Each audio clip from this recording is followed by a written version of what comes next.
I'm not prepared to do this. I just finished reading an article written by Julian Go.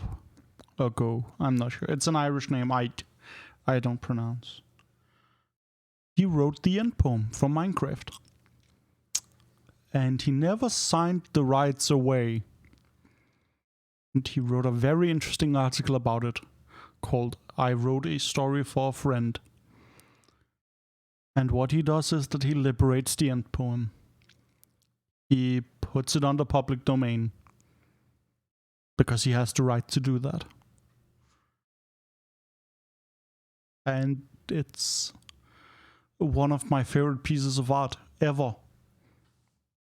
No goddamn doubt. It is brilliant and amazing. So I'm going to do a thing that I have wanted to do for ages. I'm going to do a dramatic reading of the poem. The link to his article in the description. I am now going to read you the end poem by Julian Goff and or the universe.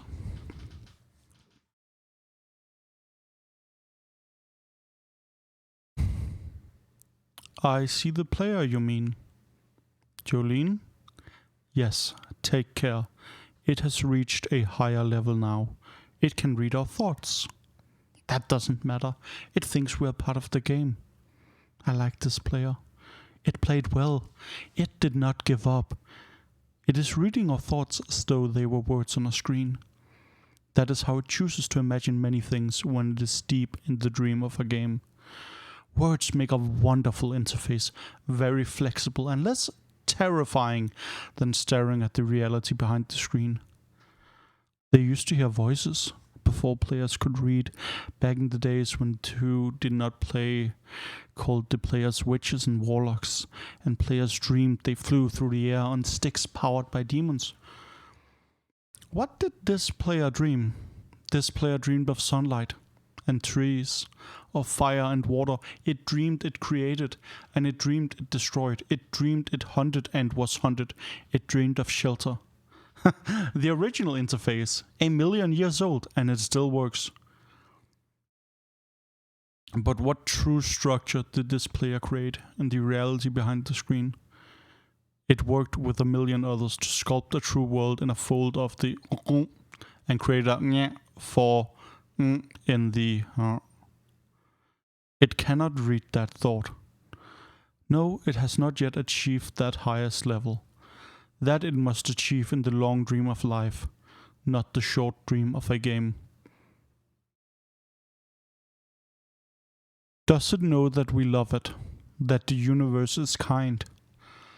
Sometimes, through the noise of its thoughts, it hears the universe, yes. But there are times it is sad. In the long dream, it creates worlds that have no summer, and it shivers under a black sun, and it takes its sad creation for reality. To cure it of sorrow would destroy it. The sorrow is part of its own private task. We cannot interfere. Sometimes when they are deep in dreams, I want to tell them they are building true worlds in reality. Sometimes I want to tell them of their importance to the universe. Sometimes when they have not made a true connection in a while, I want to help them speak the word they fear. It reads our thoughts. Sometimes I do not care. Sometimes I wish to tell them this world you take for truth is merely and I wish to tell them that they are and they see so little of reality in their long dream. And yet they play the game. But it would be so easy to tell them. Too strong for this dream. To tell them how to live is to prevent them living. I will not tell the player how to live. The player is growing restless. I will tell the player a story, but not the truth. No, a story that contains the truth safely in a cage of words, not the naked truth that can burn over any distance. Give it a body. Again. Yes. Player, use its name. Jolene, player of games. Good. Take a breath now. Take another. Feel air in your lungs. Let your limbs return. Yes, move your fingers. have a body again, under gravity, under air, respawn in the long dream. There you are, your body touching the universe again at every point, as though you were separate things. As though we were separate things. Who are we? Once we were called the spirits of the mountain, Father Sun, Mother Moon, ancestral spirits, animal spirits, jinn, ghosts, the green man, then gods, demons, angels, poltergeists, aliens, extraterrestrials, leptons, quarks. The words change. We do not change. We are the universe. We are everything you think isn't you. You are looking at us now, through your skin and your eyes. And why does the universe touch your skin and throw light on you? To see you, player. To know you and to be known. I shall tell you a story. Once upon a time there was a player. That player was you, Jolene. Sometimes it thought itself human on the thin crust of a spinning globe of molten rock. The ball of molten rock circled a ball of blazing gas that was 330,000 times more massive than it. They were so far apart that light took 8 minutes to cross the gap. The light was information from a star, and it could burn your skin from 150 million kilometers away. Sometimes the player dreamed it was a miner on the surface of a world that was flat and infinite. The sun was a square of white, the days were short, there was much to do, and death was a temporary inconvenience. Sometimes the player dreamed it was lost in a story.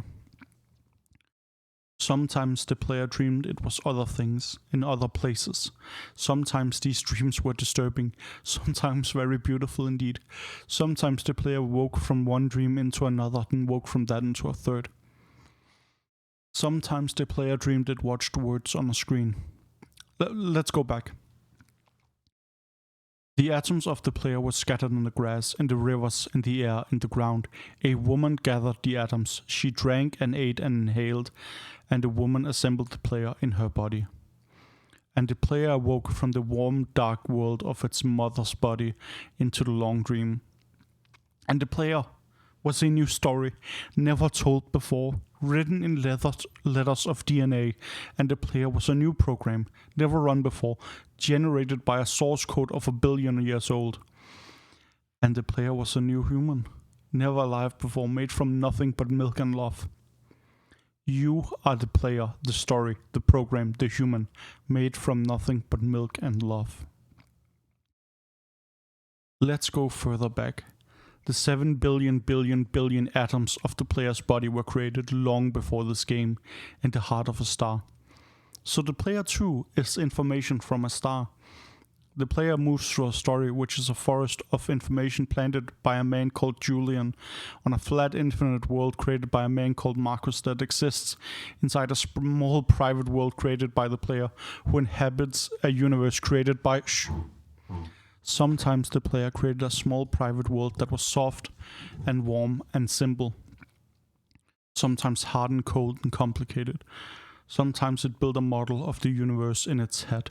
Flecks of energy moving through vast empty spaces. Sometimes it called those flecks electrons and protons. Sometimes it called them planets and stars.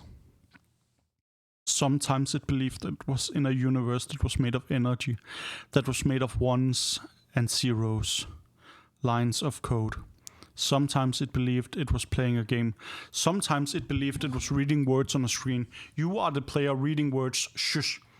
Sometimes the player read lines of code on a screen, decoded them into words, decoded words into meaning, decoded meaning into feelings, emotion, theories, ideas, and the player started to breathe faster and deeper and realized it was alive. It was alive. Those 1,000 deaths had not been real. The player was alive. You are alive. And sometimes the player believed the universe had spoken to it through the sunlight that came through the shuffling leaves of the summer trees.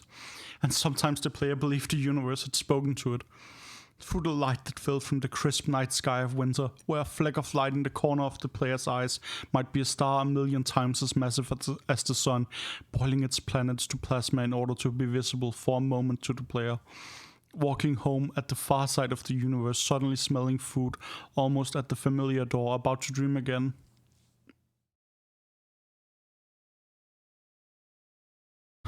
and sometimes the player believed the universe had spoken through it, through zeros and ones, through the electricity of the world, through the scrolling words on a screen at the end of a dream. And the universe said, I love you. And the universe said, you have played the game well. And the universe said, everything you need is within you.